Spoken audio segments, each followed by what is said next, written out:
Before I take off this morning, I kind of want to talk about who the real boogeyman might be. But before I get into that, I kind of want to talk about fuel prices a little bit, specifically diesel, because I'm about to go get some right now. And yesterday I drove by my favorite diesel place, or my favorite fuel station, about a mile from here. When I first started coming out here to Nevada, because I knew I was going to be moving out here at some point, I started wiggling out here about about a handful of years ago, 3, 4, or 5 years maybe, almost maybe late 2021. I started coming out to Nevada, and I'd come out and wiggle for about a week, check out the motion, and this place I've been buying diesel from for the past few years. I've been out here one full year now, so I've been going to this place a lot. Diesel was always, I want to say, in the high twos, and average about 315. It's twice that now. Um, Diesel is twice what it was. It's doubled in about a year. Well, because of the war, the Middle East conflict. I'm not complaining. I mean, when I lived in the North Bay of California, I became accustomed to paying $5, $6 a gallon, so it's nothing new. I just hope it doesn't stay there. But it seems like over the years, those of you that's old enough, you've noticed the fuel price patterns where they'll be right here. Something will pop up economically, they'll spike, and then they'll go down a little bit. And that's like the new, when they go down a little bit, that's like the new average, but it wasn't quite where it was. So, say I'll use Nevada for an example, I'll use the 315. It's twice that now, so it shot up. When it goes back down, it's not going to go back down to 315. The new normal will be like 350, 360 or something. I hope not, but it wouldn't surprise me because that's what I've seen out there in California. It's here. It's here one day. It shoots up, drops down, but it's not here where it was the other day. It's like the new normal is up here, and it rides there for until the next event. Um, Kind of tired of seeing that. Years and years and years of seeing that. Um,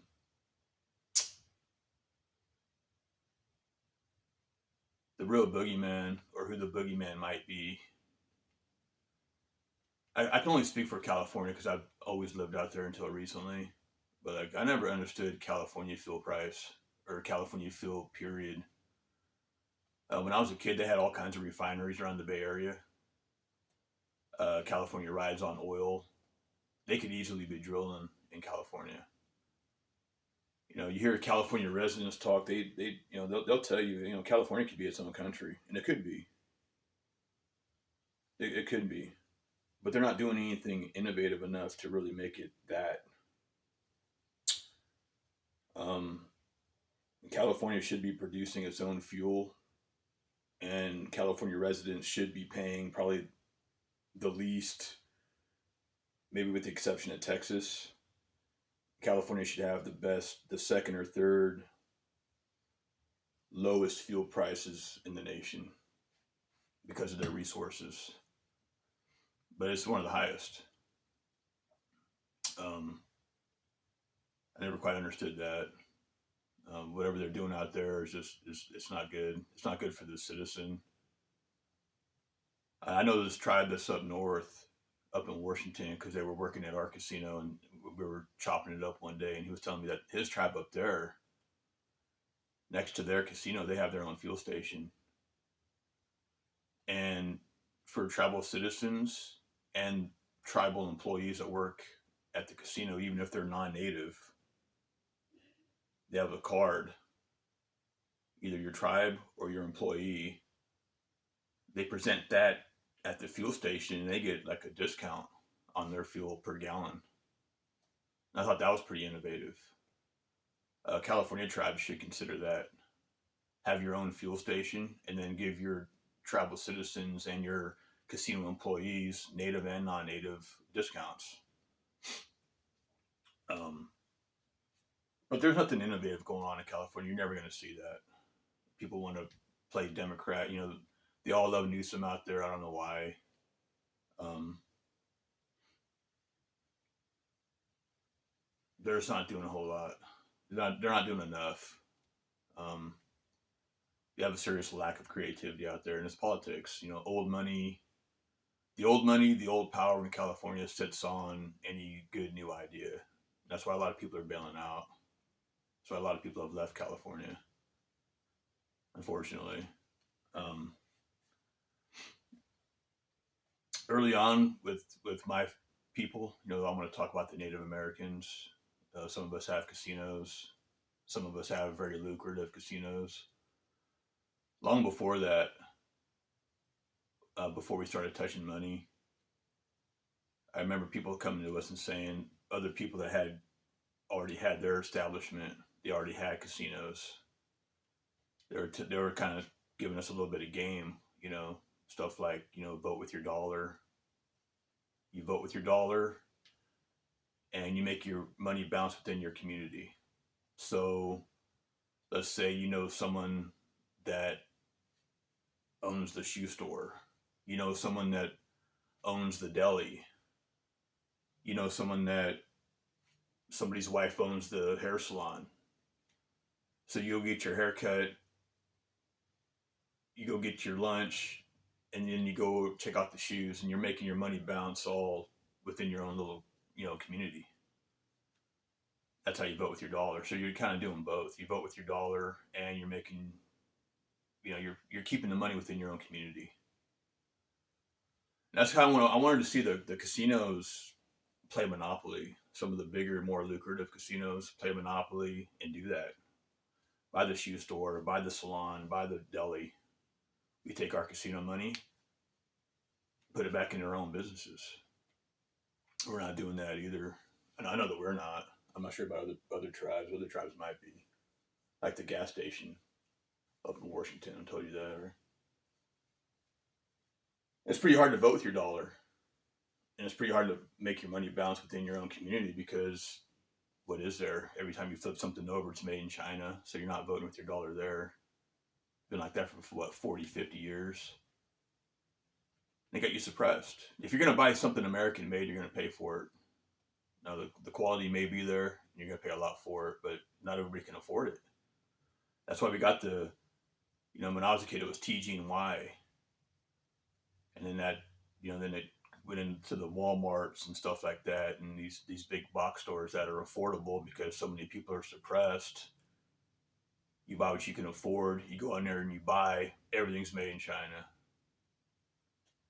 We replaced our trash cans because the dump truck, the machine that grabs the waste can and throws it up in the truck. Well, they cracked our cans, so they sent us out 2 new ones, no charge.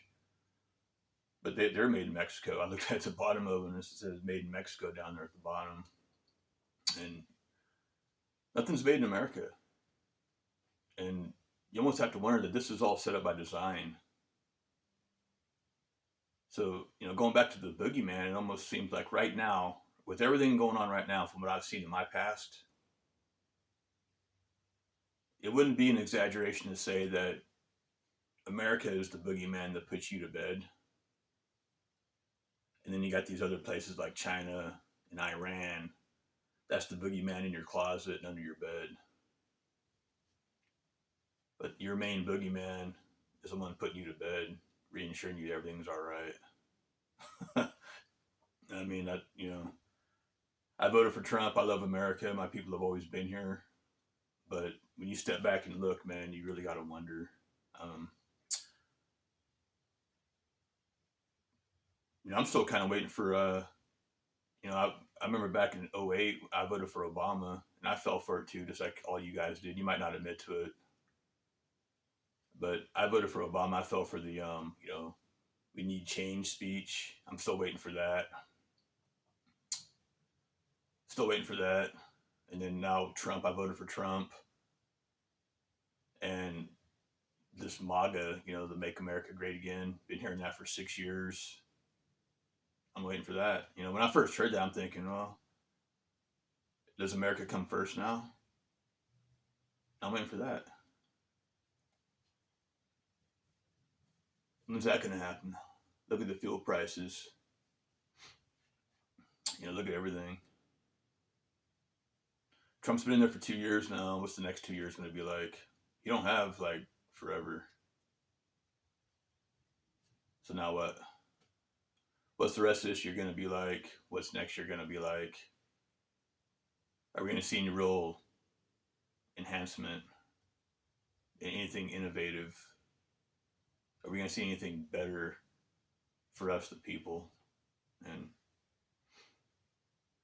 as of right now, I hate to say it, but I don't think so, man. I'm just not sure. But anyways, you guys have a good day. Stay up. Pray. Pray for you and yours. That's all you can do right now. Be aware of your surroundings and pray